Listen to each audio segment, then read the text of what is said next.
नमस्कार मंडळी, लग्नानंतर होईलच प्रेम या मालिकेच्या आजच्या भागामध्ये इथे आता वसवत आणि रम्या त्यांच्या रूममध्ये लॅपटॉपवर तो काव्याचा आणि जीवाचा पेनड्रॉय जॉईंट करून पाहत असतात। आता रम्या तो पेनड्रॉय सुरू करते त्यावेळेला त्यामध्ये काव्य आणि जीवा त्यांना दिसत असतात। आता वसवत त्यांच्या मात्र काहीच लक्षात येत नाही, मात्र रम्याच्या परफेक्ट लक्षात येतं। आता वसवत्या म्हणत असतात हे काय, यामध्ये तर काहीच दिसत नाहीये। त्यावेळेला रम्या म्हणते ओ गॉड आई, तुझ्या काही लक्षात येते का, तुला काही दिसतंय का इथे? तर आता वसवत्या म्हणतात नाही ना, काहीच दिसत नाही, इथे तर फक्त काव्या आणि जीवा दिसत आहेत। त्यावेळेला रम्या म्हणते अगं आई नीट बघ, काव्याचा बॉयफ्रेंड। आता रम्याचं हे बोलणं ऐकून वसवत्यांच्या हळूहळू लक्षात यायला लागतं की काव्याचा बॉयफ्रेंड जीवाचा आहे। आता रम्या म्हणत असते अगं आई, आपण ज्या गोष्टीची कल्पना सुद्धा करू शकत नाही ती गोष्ट आहे आपल्या समोर, म्हणजेच काव्याचा बॉयफ्रेंड जीवाचा आहे। आता मात्र वसवत्यांना चांगलीच चक्कर येत असते। आता त्या म्हणत असतात काय काय, काव्याचा बॉयफ्रेंड जीवा आहे, जीवा आहे, असं करतच त्या तेथेच बेडवर चक्करच येऊन पडतात। आता वसवत्या चक्कर पडल्यानंतर रम्या पटकन वसवत्यांच्या जवळ जाते आणि आई आई उठ ना ग, असं म्हणत असते। तेवढ्यातच तिकडे काव्या गुरुजींना म्हणत असते गुरुजी या महिन्यात जे काही घडणार आहे ते, आता असं काव्या बोलतच असते। तेवढ्यातच गुरुजी म्हणतात जे काही घडणार आहे त्याला आतापर्यंत सुरुवात झाली सुद्धा आहे। आता गुरुजींचं हे बोलणं ऐकून काव्या तर खूपच घाबरलेली असते। आता ती म्हणत असते असं काय घडणार आहे गुरुजी? त्यावेळेला आता पटकन मानिनी मध्येच बोलते आणि म्हणते अगं काव्या, सांगतील गुरुजी काय घडणार आहे ते। आता मानिनी म्हणत असते मी गुरुजींसाठी चहा घेऊन येते। अहो म्हणजे विक्रमला म्हणत असते अहो तुम्ही इथे थोडा वेळ गुरुजींजवळ बसा। आता गुरुजी हसतच म्हणतात अगं तो माझ्याजवळ बसेल तर त्याच्या कंपनीच्या लोगोचं काम कोण करेल बरं? आता गुरुजींचं हे बोलणं ऐकून विक्रम म्हणतात अहो गुरुजी कमाल कमाल, म्हणजे तुमची कमालच आहे, तुम्ही म्हणजे अगदी माणसाच्या मनाच्या आर पार घुसू शकता। आता गुरुजी म्हणतात हो हो बरोबर बोलत आहेस विक्रम, तू अगदी मी समोरच्याच्या मनात काय चाललं आहे ते बरोबर ओळखतो।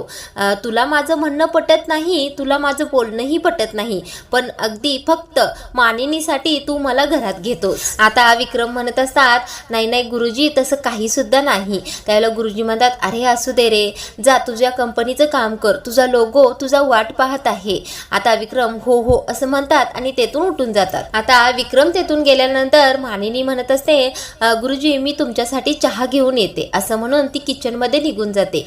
आता जे घडणार आहे त्याची सुरुवात झालेली सुद्धा आहे हे जीवाला आठवत असतं आणि हे आठवून त्याला घामच फुटलेला असतो। आता काव्याला सुद्धा जीवाला पेड्याचा घास भरवताना पेढा हातातून खाली पडलेला असतो, म्हणजेच गुरुजी त्यावेळेलाच आलेले असतात हे काव्याला आठवत असतं। काव्या सुद्धा खूपच घाबरलेली असते। आता जीवाला घाम फुटत आहे पाहून नंदिनी सुद्धा घाबरते। आता जीवा मानेनेच मी ठीक आहे असं खुणावतो नंदिनीला। आता इकडे मात्र काव्याचं आणि जीवाचं सत्य पाहून वसवत त्यांची हालत मात्र पूर्णपणे बिघडलेलीच असते। आता रम्या मात्र अगं आई आई उठ उठ असं म्हणत असते। वसवत त्या मात्र चांगल्याच चक्करच्या धुंदीमध्ये काव्या काव्या असं म्हणत असतात। आता रम्या म्हणत असते अगं आई उठ, हो हो काव्याचा बॉयफ्रेंड सापडला आहे। आता वसवत त्या हळूहळू शुद्धीवर येतात आणि उठून बसतात।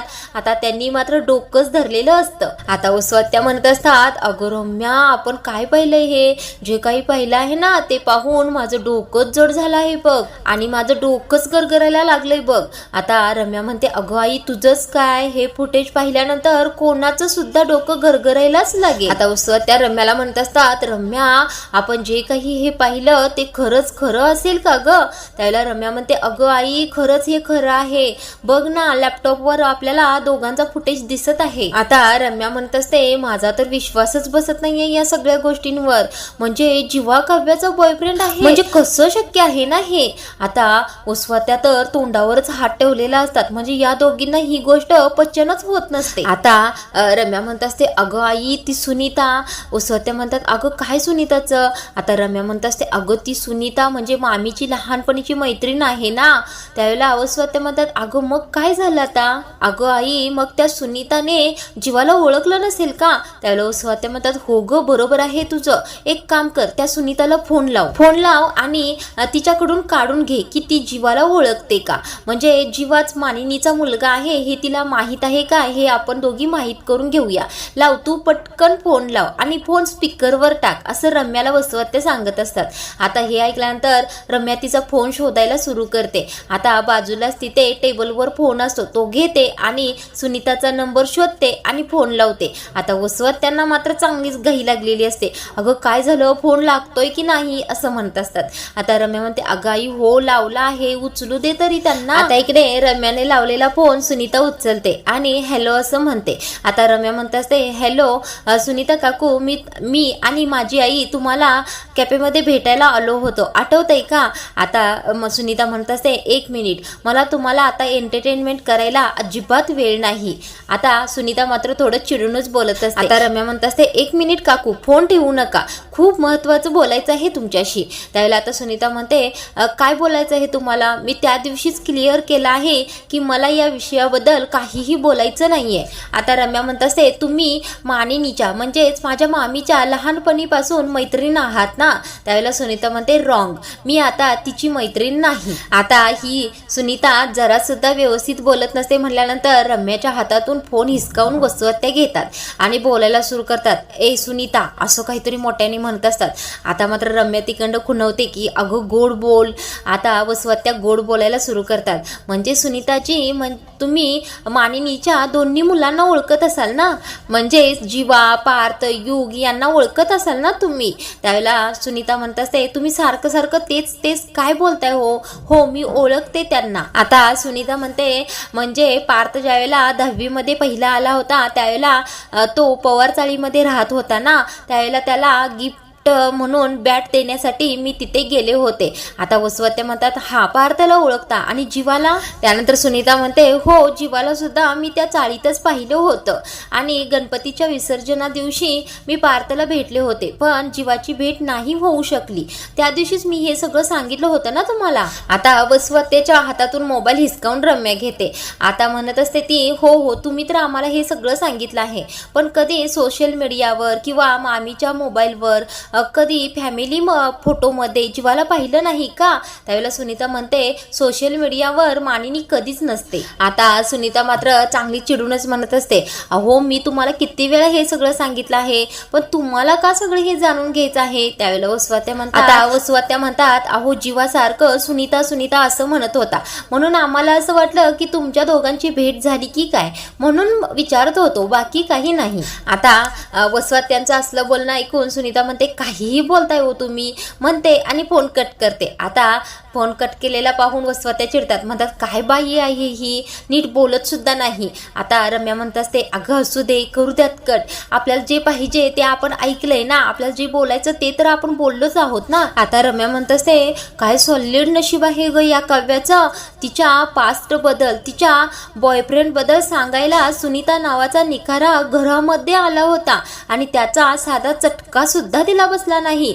आता वसुवात्या म्हणत असतात नाहीतर काय बघ ना. आता वसुवात्या म्हणत असतात अगं ठीक आहे त्या निखाऱ्याने चटका नाही दिला तर आपण दोघी निखारेच आहोत ना, आता आपण घरातल्या सगळ्यांना चांगलेच चटके देणार आहोत. आता वसुवात्या म्हणत असतात रम्या बघ ना, आपल्या हातामध्ये जे काही फुटेज लागला आहे ते फुटेज नाहीये तर बॉम्ब आहे बॉम्ब, आणि हा बॉम्ब ज्यावेळेला घरामध्ये फुटेल त्यावेळेला काय होईल कल्पना कर ना. आता या दोघी असं काहीतरी बोलून चांगल्याच खुश होत असतात की.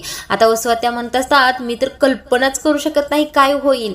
आता रम्या म्हणत असते अगं आई हे फुटेज पाहून तुला तर चक्कर आली, मग पार्थने आणि नंदिनीने जर हे फुटेज पाहिलं तर काय होईल ग, काय अवस्था होईल ना त्यांची. यावर वसुवात्या म्हणतात अगं ती अवस्था तर आपल्याला नक्कीच पाहायला मिळणार आहे आणि आपण दोघी हा बॉम्ब लवकरच फोडू. आता ही रम्या वसुवात्यांच्या गळ्यातच पडते आणि खूपच खुश झालेली असते. आता इथे गुरुजी मात्र कॅलेंडर हातामध्ये घेऊन काहीतरी सांगत असतात, म्हणजे 16 डिसेंबरला मी तुमच्यासाठी माझ्या घरी होम करेन असं म्हणत असतात. आता जीवा म्हणत असतो, गुरुजी नेमकं काय घडणार आहे? आता गुरुजी म्हणतात, जे काही घडेल ते अनपेक्षितच घडेल. वर्षाची सुरुवात अनपेक्षितच घडेल आणि वर्षाच्या शेवटी सुद्धा असंच काहीतरी घडेल. पण मुलांनो, सगळं काही तुमच्यावर अवलंबून आहे बरं का. म्हणजे जे काही अपूर्ण आहे ते सगळं पूर्ण करा, नाहीतर ते अपूर्णच राहून जाईल. आता लगेच मानिनी मध्येच बोलते आणि गुरुजींना म्हणते, गुरुजी या वेळेला मात्र तुमचा संकेत मला कळला आहे. आता गुरुजी हसतात. आता मानिनी या चौघांकडे पाहत म्हणते, म्हणजे गुरुजी असं म्हणत आहे, तुमच्या मनामध्ये जे काही आहे ते एकमेकांना बोलून दाखवा. तुमच्या मनात जे काही आहे ते तुमच्या ओटावर आणा. आता मानिनी असं म्हटल्यानंतर सगळेच हसत असतात, म्हणजे हलकीशी स्माईल देत असतात. आता गुरुजी म्हणतात, प्रेमामध्ये खूपच ताकद आहे. प्रेम दुबळं बनवतं आणि प्रेम ताकद सुद्धा आणतं. आणि तुमच्या निर्णयावरच या वर्षाचा शेवट असेल.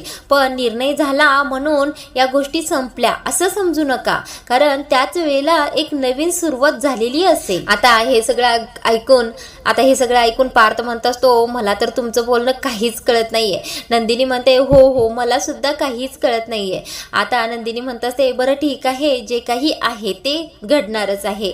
आता आपण गुरुजींचा आशीर्वाद घेऊया. आता नंदिनी असं म्हणाल्यानंतर पार्थ आणि काव्या आणि नंदिनी आणि जीवा चौघे एकत्र पाया पडण्यासाठी जातात गुरुजींच्या. त्यावेळेला आता काव्या आणि जीवा एकत्र येऊन असे पाया पडत असतात. आता गुरुजींचा हात सुद्धा काव्या आणि जीवाच्या दोघांच्या डोक्यावर जात असतो. तेवढ्यातच गुरुजी सुद्धा काव्या आणि पार्थच्या डोक्यावर पहिल्यांदा हात ठेवतात. नंतर नंदिनी आणि जीवाच्या डोक्यावर हात ठेवून आशीर्वाद देतात. आता हे चौघे आशीर्वाद घेऊन उठून उभे राहतात. आता गुरुजी म्हणत असतात, एकमेकाच्या हाताची पकड अजिबात लूज होऊ देऊ नका, नाहीतर बघता बघता हातातून सगळं काही निसटून जाईल. तुम्हाला हवी वाटणारी गोष्ट हातातून निघून जाईल. आता यानंतर काव्या तिच्या रूम मध्ये आरशामध्ये पाहतच विचार करण्यामध्ये मग्न असते. आता तिला पार्थचं बोलणं आठवत असतं की जे मनामध्ये आहे ते ओटावर येऊ दे. आता इथे काव्या हाताला मॉइश्चरायझर लावतच स्वतःशीच हसत असते. आता तिला मानिनीचं बोलणं आठवत असतं की जे तुमच्या मनामध्ये आहे ते ओटावर येऊ दे. आता काव्या सुद्धा खूपच मनातल्या मनात हसत असते. तिला पार्थबद्दल खूपच प्रेम वाटत असतं. आता इकडे नंदिनी सुद्धा जीवाच्या आठवणीमध्ये चांगलीच रमलेली असते. आता तिचं सुद्धा जीवावर खूपच प्रेम चढलेलं असतं. आता जीवा ज्या वेळेला नंदिनीला किस करण्याचा प्रयत्न करत असतो ते नंदिनीला आठवत असतं आणि ती आठवून ती लाजत असते. त्यावेळेलाच नंदिनीला जीवाचा पुन्हा भास होतो. त्या भासामध्ये जीवा नंदिनीच्या जवळ आलेला असतो, पुन्हा तिला किस करण्याचा प्रयत्न करत असतो. तेवढ्यातच नंदिनी भानावर येते, म्हणजे जीवा तिथे नसतोच. आता इथे छान रोमॅन्टिक सॉन्ग असतं आणि नंदिनी सुद्धा जीवाच्या आठवणीत रमलेली असते. आता इकडे काव्या पार्थने दिलेला परफ्यूम हातामध्ये घेऊनच स्वतःशी हसत असते. आता इथे पार्थ पाठीमागे आलेला असतो. आता काव्या तो परफ्यूम हातामध्ये घेऊन पार्थजवळ येते आणि पार्थच्या अंगावर मारते. आता पार्थ सुद्धा तो परफ्यूम मारून घेत असतो. आता हा परफ्यूम मारता मारताच काव्या पार्थला मिठी मारत असते. आता दोघांचा छान रोमॅन्टिक सीन दाखवला आहे. आता पार्थ सुद्धा काव्याच्या खूपच जवळ जात असतो. तेवढ्यातच काव्या लाजून दूर होते. आता इकडे जीवा सुद्धा झोपेमध्येच थंडी वाजत आहे असा कुडकुडत असतो आणि नंदिनी त्याच्या अंगावर घालत असते. आता नंदिनी स्वतः जीवाकडे अट्रॅक्ट होत असते आणि त्याच्याजवळ जात असते. आता इथे छान रोमॅन्टिक सॉन्ग सुरू असतं आणि चौघांचा देखील रोमॅन्टिक सीन दाखवला आहे. आता दुसऱ्या दिवशी सकाळी इकडे मानिनी देवापुढे हात जोडून उभी असते आणि म्हणत असते, बाप्पा जबरदस्तीने झालेल्या लग्नाचा प्रवास हा आता प्रेमाकडे जात आहे. आता काव्या आणि पार्थ, नंदिनी आणि जीवा हे एकमेकांमध्ये गुंतत चालले आहेत हे मला दिसत आहे. बाप्पा माझ्या मुलांच्या सुखाकडे तुझं लक्ष असू दे रे बाबा, असं प्रार्थना करतच असते. तेवढ्यातच जीवा तेथे येतो आणि म्हणतो, काय बाप्पा बरोबर कॉन्फरन्स चालली आहे वाटतं. आता मानिनी म्हणते, माझं आणि बाप्पाचं हे सुरूच असतं, पण तुझं काय, तू कुठे गेला होतास? तू ही बाहेर, पार्थ ही बाहेर, सुट्टी म्हणता आणि बाहेरच हिंडत बस. आता जीवा असं करून काहीतरी सांगण्याचा प्रयत्न करत असतो. त्यावेळेला मानिनी म्हणते, काय लपवत आहेस तू माझ्यापासून? आता जीवाच्या हातामध्ये 2 पिशव्या असतात. त्यातील एक पिशवी मानिनीला देतच म्हणतो, हे बघ तुझ्यासाठी मी गंमत आणली आहे. मानिनी म्हणते अरे माझ्यासाठी, वा वा वा छानच. आता मानिनी ती हातातील जीवाच्या पिशवी घेतच म्हणते अरे काय आहे यामध्ये. आता खोलण्याचा प्रयत्न मानिनी करत असते. तेवढे तर जीवा म्हणतो ए आई माझ्यासमोर नको ना खोलूस, तुझ्यासाठी गिफ्ट आहे ते, मी गेलो की मग खोल. आता मानिनी बरोबर असं म्हणते बरं जीवा तुझ्या हातामध्ये आणखी एक पिशवी आहे, काय आहे रे त्यामध्ये. त्यावेळेला जीवा म्हणतो हे काय, हो हो हो. त्यावेळेला जीवा दाखवण्याचा प्रयत्न करत असतो आणि हसत देखील असतो. आता मानिनी म्हणते काय आहे रे त्या पिशवीमध्ये, कुणासाठी काय आणलं आहेस. आता मानिनी ओळखते की जीवाने नंदिनीसाठी काहीतरी आणलं आहे. आता मानिनी म्हणते जा जा जिच्यासाठी आणलं आहे तिला हे देऊन ये. आता जीवा सुद्धा आईला खूपच छान स्माइल देतो आणि तेथून निघून जातो. आता जीवा तेथून जातो आणि पार्थ तेथे येतो. आता आई काय करतेस असं म्हणत पार्थ येतो.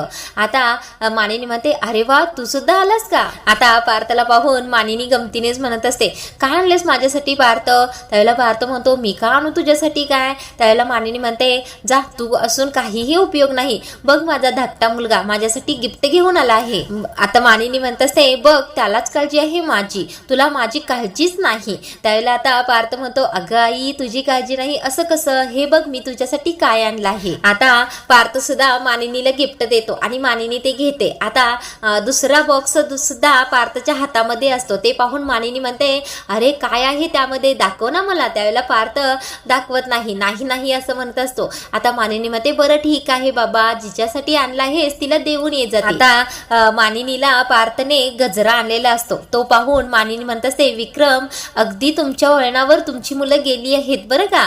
आता इकडे नंदिनी तिच्या रूम मध्ये आवरावर करत असते. तेवढ्यातच जीवा तेथे येतो आणि म्हणतो चकाचक बाई मी तुझ्यासाठी गिफ्ट आणलं आहे. आता नंदिनी ते गिफ्ट हातामध्ये घेते आणि म्हणत असते हे काय आणलं तुम्ही. त्यावेळेला जीवा म्हणतो माझ्या पहिल्या पगारातून तुझ्यासाठी मी काहीतरी आणलं आहे, बघ ना उघडून बघ काय आहे ते. आता इकडे नंदिनी सुद्धा ते गिफ्ट उघडून बघत असते आणि इकडे आता पार्थ तो गिफ्टचा बॉक्स काव्यापुढे हातात धरतो आणि काव्या म्हणते हे काय आहे. आता पार्थ म्हणतो नावातून नात्याकडे नेणार असं काहीतरी आहे. आता काव्या सुद्धा खुशच असते. आता इकडे नंदिनी तो जीवाने आणलेला बॉक्स उघडून पाहते तर खूपच सुंदर साडी त्यामध्ये असते. आता ती साडी पाहून नंदिनी तर खूपच खुश झालेली असते. आता नंदिनीला खुश पाहून जीवा सुद्धा खूपच खुश झालेला असतो. आता इकडे काव्या सुद्धा तो बॉक्स उघडून पाहते तर त्यात काव्या नावाचं पेंडेंट खूपच सुंदर बनवलेलं असतं पार्थने काव्यासाठी. आता ते पेंडेंट पाहून काव्या सुद्धा खूपच खुश झालेली असते. आता चष्म्याच्या आतून डोळे काव्याकडे पाहून पार्थ मिचकत असतो आणि काव्या सुद्धा खूपच खुश असते. आता इकडे आजचा भाग संपवला आहे. पुढील भागामध्ये जीवा नंदिनी बरोबर दारूची भाषा करत असतो. आता हे ऐकून नंदिनी खूपच चिडलेली असते. एक मिनिट तुम्ही साडीचं उदाहरण देण्यासाठी दारूचं का उदाहरण देत आहात बरं, आणि तुम्ही काही पुन्हा प्यायला लागलात का. आता इकडे पार्थ काव्याला म्हणत असतो पेंडेंटमुळे माणसाचं स्वातंत्र्य टिकून राहतं. काव्या म्हणते पेंडेंटचं आणि स्वातंत्र्याचा काय बरं संबंध आहे. त्यावेळेला पार्थ म्हणतो हे पेंडेंट तुम्ही चैन मध्ये घालू शकता आणि मंगळसूत्रामध्ये सुद्धा घालू शकता.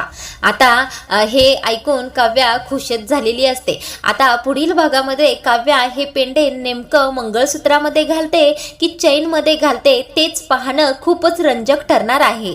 तर आजचा भाग इथे संपला आहे. हा रिव्ह्यू तुम्हाला आवडला असेल तर व्हिडिओला लाईक करा आणि चॅनलला सबस्क्राईब करा.